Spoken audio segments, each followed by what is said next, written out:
निश्चित भाव में मत डाकिबा कथा कारण तांकर जो बाघरटा हेइची तो मत बहुत बाधिब भी निश्चय कारण मु इंडस्ट्री जन पुराना कलाकार ता जानी सत्य मत डाकिलनि आमे कोन खाइबा पई रंकाळिया हेइछ ना खाइबा पाउनु से कथा न घरे छोट छोट छुआ अछंती से माने कहले बापा कहीं तुमको कहलेनी सेटा खराब लागे तो मु चाहेबी हॉलीवुड रे ए घटना पई गोटा बैठक बसा जाऊ।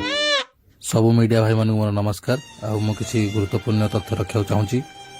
आपण मैंने जानी वर्षार मोर जो दिन किसी व्यक्तिगत झमेला होती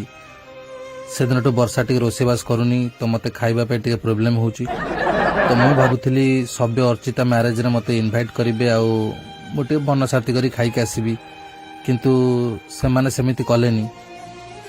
मो मैरेज बेलू से इनवाइट करते से आसी खाई पी जाते किंतु मत डाकिलेनी ए कथा को मु खाली जावाक देविनी संसद रे निहात उठेबी। सभ्य भाई पाखरु मु केबे भी एक कथा आशा करनथली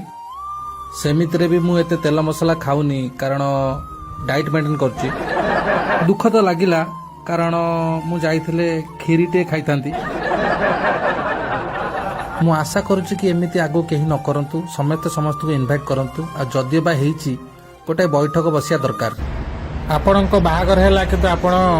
कौन सी हॉलीवुड कलाकार को इनवाइट कलेनी से सब बैठक बसिया बाहर एमती कि अनुभव बाबू कहले ए कथा को संसद रे उठेबे एथरे आपण कौन कहया चाहते देख मु कहया चाहूनथली किंतु पचारछ बोली कहूची आपण मान तो सब जानी लॉकडाउन परिस्थिति केमती हला जो कि सेपटे टिके बजेट पळैला एबे भी 6-7टा बस वाला पैसा पाई नांती से आसिक डेली दुआर मुहर बसचंती हमको कौन भल लागुची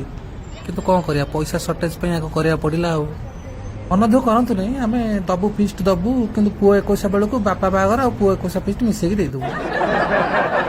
अनुभव महाते आपण कोंतु मु गोटे गुरुत्वपूर्ण कथा उठिया चाहूँ सर जोटा कि आज पर्यंत केही उठै नांती ना उठैबेनी सेति मु उठौची